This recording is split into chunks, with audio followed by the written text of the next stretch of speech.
noches, queridos hermanos y amigos. Gracias por conectarse con nosotros una vez más. Estamos aquí iniciando el mes de julio. Este es nuestro primer domingo del mes de julio, cómo se va pasando el año. Y gracias a Dios porque nuevas son sus misericordias, su fidelidad, son nuevas cada mañana. También podríamos decir cada noche, ¿no? Quiere decir en todo momento. Y una vez más, gracias por conectarse con nosotros. Siempre le animamos, si usted gustaría conectarse en vivo, siempre solicitar el enlace respectivo.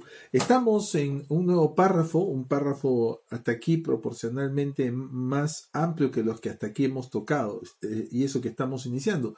Estamos en Romanos capítulo 2, versículos 1 al 11, y si usted ha seguido, acabamos de ver cómo Pablo ha empezado a mostrar y demostrar que la humanidad, el hombre con H mayúscula, está bajo la condenación de Dios. Y hemos visto no solamente la rebelión, sino las repercusiones que tuvo esta. En esta noche empezaremos a ver otro aspecto también relacionado con ello. Permítame poner en contexto lo que vamos a comenzar a ver. Pablo aquí, como hemos indicado en la introducción, en los primeros párrafos, él está, en esta epístola es la más amplia, es la más didáctica, la más doctrinal.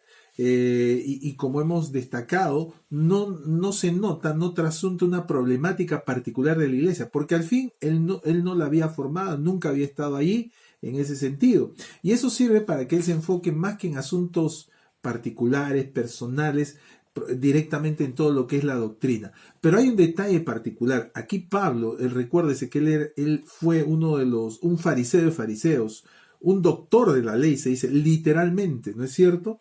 Y él era uno muy especial y muy famoso. Y aquí va a estar cual presente en un foro, en un tribunal. Y por eso muchas de las formas que él va a seguir son como esta, ¿no? Usted entenderá, aunque no somos agentes, ¿no es cierto?, operadores de la ley, pero por sentido común entendemos cómo es en un tribunal. Hay un protocolo, hay personas, hay un fiscal que es el que acusa o prosecutor en otros casos, según sea la cultura, un abogado que defiende, etcétera, y también está el juez. Y entonces Pablo está tomando aquí esa función, está en el foro. Y como tal, hay momentos que va a tomar ciertos roles. Y aquí está allí como el rol de fiscal, mostrando y demostrando la total culpabilidad y responsabilidad del hombre. En esta noche continuaremos respondiendo a la pregunta que establecimos esta mañana. ¿Qué contrastes y características tiene el juicio de Dios? Así que vamos a hablar del juicio de Dios, es el tema preponderante en este párrafo. Y entonces al hablar del juicio de Dios, vamos a hablar también, empezamos esta mañana hablando del contraste del juicio humano. En esta noche nos enfocaremos en ver las características o el carácter del juicio divino. En la mañana hablamos el contraste del juicio divino, si usted nos ha seguido. Vamos a ver entonces ahora el carácter de este juicio divino. Y como ya hemos visto el título, le hemos puesto uno muy común, ¿no? Uno que cuando hablamos de estos temas lo vemos graficado en las noticias por movimientos de personas que con más o mucho más énfasis están diciendo justicia, justicia. Pero usted habrá notado que cuando dicen eso, en realidad lo que están diciendo es venganza, retribución, desquite. Pero nos vamos a valer de ese título. Así que en Romanos capítulo 2, versículos 1 al 11, nos enfocaremos en los versículos 2 en adelante, ¿sí? Así que acompáñeme antes en unos instantes de oración. Gracias, Señor, te damos por tu palabra, que nos revela tu juicio también, Señor, nos lo explica. Y en esta noche, Señor, te agradecemos que hemos podido un día alcanzar misericordia, no por nuestros méritos, sino por la obra de Cristo, a todo aquel que cree. No solo misericordia, sino tu gracia. Y se nos ha dado lo que no merecíamos, justamente el ser ahora de tu familia. Bendice estos minutos, Señor, que tu Espíritu Santo esté haciéndonos entender tu palabra, dándonos la convicción respectiva. En el nombre de Jesús. Amén. Entonces, ¿qué contrastes y características tiene el juicio de Dios? Veremos en esta noche el carácter del juicio divino. Y hay tres grandes características, solo voy a tratar dos por el tiempo y el día jueves culminaremos con la última. La primera característica o el carácter del juicio divino, la primera manifestación. Vamos a ver que el carácter propiamente de este juicio. Y ahí vamos a ver en varios versículos. Y cuando hablamos de este juicio, vamos a notar cosas que nos van a llamar la atención, que en un sentido todas esperaríamos que fueran una parte de nuestra realidad. No está mal, la anhelamos, pero eso es imposible, repito, es imposible, lo cual no quita el intento. ¿A qué me refiero? Vamos a ver cómo es el carácter de este juicio, del juicio que hace Dios. En primer lugar, el juicio divino es inflexible. Dice el versículo 2, mas sabemos, note que es algo que constaba toda la humanidad, mas sabemos esto, que es que el juicio de Dios, repito, mas sabemos que el juicio de Dios, ahí está la frase, es contra los que practican tales cosas. Mas sabemos que el juicio de Dios contra los que practican tales cosas. En primer lugar, nos recuerda que el juicio divino es infalible, ¿no es cierto? O perdón, inflexible. Es contra los que practican tales cosas. Siempre corremos el riesgo, y no debería ser así lamentablemente, en que hay algún culpable que salga inocente. ¿Has notado? Algún culpable que salga inocente, pero no es lo peor, sino algún inocente que salga culpable. Ese es el carácter, el signo de nuestra ley, de nuestra legalidad, nuestro día. ¿Por qué? Porque quien imparte la ley es un hombre imperfecto y no lo justificamos, solo lo explicamos. Y ahora podríamos hablar mal. Así que, en cambio, el juicio de Dios es contra los que practican tales cosas. Ese día ninguno de ellos escapará. Es, por ende, anti-impunidad. ¿Les suena ese término? En los países y en nuestro país, lamentablemente, conocemos mucho eso, tristemente. Hay mucha impunidad. Ese día no habrá ninguna impunidad porque será contra los que practican tales cosas. Así que, si usted de alguna manera, Dios no lo quiere, en menor o en mayor grado se ha involucrado, le digo, no espere ese día, porque ese día no habrá escape. Será de manera inflexible. Ese es el juicio de Dios, inflexible. En segundo lugar, el carácter del juicio divino es infalible. Dice, mas sabemos que el juicio de Dios contra los que practican tales cosas es según verdad. Es infalible. No hay lugar a fallas, no hay error. Es verdad. En ese sentido, es un juicio antifalsedad. Aquí no se va a poder falsear. Recuerda, hoy se habla de fake en inglés, falso o fraudulento. No va a haber esa opción. Será según verdad. Y le recuerdo que la verdad es la base de cualquier aspecto. No podemos construir algún otro tipo de valor, algún tipo de relación o cualquier tipo de estamento si no es sobre la verdad. Es el fundamento. Le digo, no lo es todo, pero es el fundamento. Por ello, el juicio de Dios tiene que ser según verdad. Los abogados, ellos manejan interesantes principios y ellos van a decir muchas veces, para bien o para mal, bueno, no se trata de la verdad o la realidad. La verdad o la realidad se encuentra en el expediente. No es el hecho, sino lo que se explica en el expediente, intentando decir que se tiene que así figurar.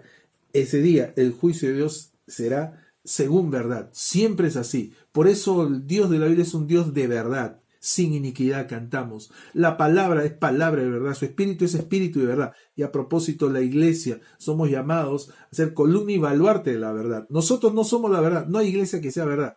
Que tenemos la verdad de Dios es otra cosa y la exponemos, claro que sí. Segunda característica, el juicio divino es infalible. En tercer lugar, el carácter del juicio, el juicio divino es ineludible. Dice el versículo 3, y piensas esto, oh hombre, tú que juzgas, de esto hemos hablado esta mañana y vamos a hablar un poco más el jueves, y piensas esto, oh hombre, tú que juzgas a los que tal hacen y hacen lo mismo, noten la inmoralidad, que tú escaparás del juicio de Dios. Así que este juicio de Dios es ineludible. Lamentablemente hay historias tristemente célebres de grandes escapes, de grandes burlas, de grandes escapatorias que se hacen, ¿no? Qué triste es esto. Ese día, dice allí, piensas que tú puedes escapar. No es así. No escaparás del juicio de Dios. Es un juicio ineludible. ¿No es cierto? Es un juicio antifugas. Y ahí están las famosas fugas, las famosas burlas a la ley. Y eso es lo que se exalta. Este juicio será antifugas. No más aquel que nos engañó, estafó, aquellos que engañaron de manera descarada a la sociedad, a los países. Ese día recibirán su justo pago. Será antifugas. No se puede escapar. No hay lugar donde huir de la presencia de Dios. También este juicio divino es irascible. Estamos corriendo por el tiempo y la cuarta característica es irascible. Dice el versículo 5 en nuestro párrafo, pero por tu dureza y por tu corazón no arrepentido atesoras para ti ira, para el día de la ira. Por 2 veces, imagínense una frase, y de la revelación del justo juicio de Dios. Sí, y por último va a aparecer una vez más en el versículo 8, ira una vez más. Así que este juicio también es irascible, es antipasividad. Qué terrible es ver que cuando se merece el justo peso de la ley, ¿no es cierto? Más bien, en contraste, se reclama la misericordia de aquel que no tuvo misericordia, criminales, por ejemplo, que a mansalva, con alevosía, premeditación y ventaja, como dicen ellos, mataron, cometieron delitos. Estos son los que la reclaman. Y salen muchas veces así. Es una burla. Ese día, recuerda, habrá ira. Sí, el Dios, como hemos dicho de la Biblia, es un Dios de ira, porque es completo. Ese mismo Dios que por un lado tiene amor, no sería completo si no tuviera ira. Amor a lo correcto, ira contra lo incorrecto. Y allí será un día irascible, el día de la ira de Dios, donde se mostrará, se revelará, donde se responderá por fin a lo que hoy reclaman injustamente, queriendo culpar a Dios. ¿Dónde está Dios en medio de eso? Un momento, tendrá su tiempo, su momento, y ahí será el día de la ira, esa antipasividad. Y por último, estamos viendo el carácter del juicio divino. Hemos dicho que el juicio divino es inflexible, es inflexible, infalible, ineludible, irascible, y por último, es imparcial. Dice el versículo 5, pero por tu dureza y por tu corazón no arrepentido atesoras para ti mismo ira para el día de la ira y de la revelación del justo juicio de Dios. Sí, aquella figura, el ícono de la justicia, esta dama, femenino, máximo en castellano, ¿no? La justicia, que está vendada y que juzga sin guiarse por las apariencias. Pero lamentablemente parece que de alguna manera esta mujer tiene rayos X, porque parecería muchas veces inclinarse a favor no de lo correcto. Ese día, la revelación del justo juicio de Dios. Dice el salmista, 7 veces al día te alabo por tus justos juicios. Sí, será una revelación del juicio divino que es imparcial. En este caso es anticorruptibilidad, anticorrupción.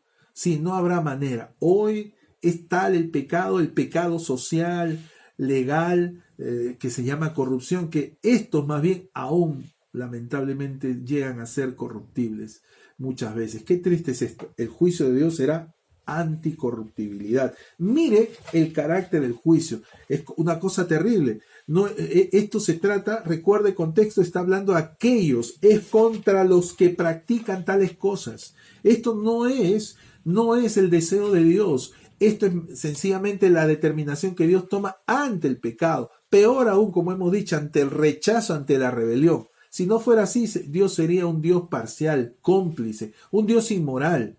Así que aquí está la revelación del carácter del juicio divino. En segundo y último lugar, en esta noche vamos a ver el carácter del juez divino. Hemos visto el carácter del juicio. Veamos el carácter del juez para terminar. En el versículo 4 hay 3 características. Dice, o menosprecias las riquezas de su benignidad, paciencia y longanimidad, ignorando que su benignidad te guía al arrepentimiento. Ahí están las 3 características de este juez. ¿Cómo es el juez? Recuerdan que ese era el punto falible. No podía haber justicia porque hoy en nuestro mundo los que imparten la justicia son injustos. Sin embargo, y no estamos por el contrario, orando y agradecidos por aquellos que lo hacen bien. Pero al fin, son imperfectos, son pecaminosos, son falibles. En cambio, el Dios de la Biblia, el juez justo, es un Dios de benignidad. ¿Qué es benignidad? Carácter de bueno. Él es bueno, no solo hace cosas buenas, sino Él es bueno. Él es benigno, hace cosas y promueve lo bueno, la benignidad. Así que ese es el Dios de la Biblia. Las riquezas de su benignidad. Él es amplio. Muchas veces ante cosas que no comprendemos y que son desagradables y decimos, pero ¿por qué Dios hace esto? Permite. Perdón, no, ese no es el Dios de la Biblia. Estas las hace el hombre y echamos la culpa a Dios. Tal vez en un momento de dolor somos tentados de eso, pero no es el Dios de la Biblia, porque Él es un Dios, Él es bueno. No hay ni aún uno bueno entre los hombres, solo Dios. Y así que ahí va a mostrar el carácter de este juez, su benignidad. También nos dice que es paciencia. Esto habla de cual tolerancia, de estar esperando, como la mamá que muchas veces le dice al hijo, mira, te estoy advirtiendo. Sí, de eso se trata la paciencia. Su tolerancia, en el sentido no complicidad, sino estar ahí advirtiendo. Y así es el juez, es un Dios de paciencia. Siempre está esperando allí la reacción positiva. Pero aquí hay otra palabra en contraste con esta y dice longanimidad, muy parecida. Podríamos decir esa paciencia, pero en el tiempo, literalmente de una gran mente. Este es nuestro Dios. Porque si nos quedáramos solo con la primera definición, la primera parte, diríamos, qué duro, qué miedo. Ciertamente sí, pero hay que recordar que no es el único atributo, el atributo que manifiesta en su juicio, sino que Él es benigno, paciente y longánime. Por último, no solo la benignidad del juez, la paciencia, la longanimidad, por último, versículo 11, su imparcialidad. Dice el versículo 11, concluye el párrafo, porque no hay acepción de personas para con Dios. ¡Wow! ¡Qué tremendo! Así que Dios no es imparcial. A Dios no le impresionan las apariencias, no le impresionan nuestros trasfondos, no le impresiona nuestra condición social, nuestro poder económico. No, eso no. Él es un Dios que no trata literalmente como en algunas explicaciones, según la apariencia, según el rostro. No, Él es un Dios imparcial. ¡Qué bueno! De tal manera que por eso cualquier persona puede acercarse con toda confianza y será tratada como cualquier otra persona. Así que vamos a hablar más de esto el día jueves si nos acompaña. Ese es el juez divino. La pregunta en esta noche, ¿usted se quiere acercar a Dios como su juez o como su abogado? ¿Quiere acercarse a Él como su amigo o como su adversario? ¿Quiere acercarse a Él para recibir la ira o para recibir el perdón, la misericordia? No hay término medio. ¿Cómo hacer? Estamos ya bajo la ira. Sin embargo, como dice Juan, más a todos los que creen. Es el que cree en Él, el que ha creído, no es condenado. Ya no está bajo la ira. Y eso puede ocurrir en este mismo instante. ¿No lo ha hecho antes? No le digo si usted va a un templo o se conecta con una iglesia, si usted tiene una religión, si usted ha heredado una de sus padres, si usted tiene un ritual, si usted tiene íconos, cruces o algo por el estilo. Ese no es el tema, sino si usted tiene una relación con el Salvador. Y si no la tiene hoy, al rechazarlo, usted estará diciendo que quiere que sea su juez. ¿Recuerda? No, ese no es lo que Dios quiere ser para usted, pero como hemos establecido, no va a pasar por encima de su voluntad. En esta noche, le animo a que sea Él su abogado, su salvador. ¿Cómo? Ponga su total confianza en Él. Señor, gracias te damos por este tiempo, por recordarnos tu juicio y recordarnos no solamente el carácter de tu justo juicio, sino el carácter del juez. El único que es justo. Y Señor, en esta noche te agradecemos que un día cambió esa relación contigo, desde el momento que pusimos nuestra fe en Cristo. Ahora eres más bien nuestro abogado, intercediendo por cada uno de aquellos que hemos creído en ti. Oramos, Señor, por aquellos que en este instante pudieran estar considerando seriamente su relación contigo, de que son conscientes que están bajo la ira, como dice Juan, que ya están condenados, para que puedan experimentar el perdón que tú ofreces a causa del sacrificio, de la deuda que pagó Cristo en la cruz. Bendice a todo aquel que esté poniendo su confianza en Cristo en este momento. En el nombre de Jesús. Amén.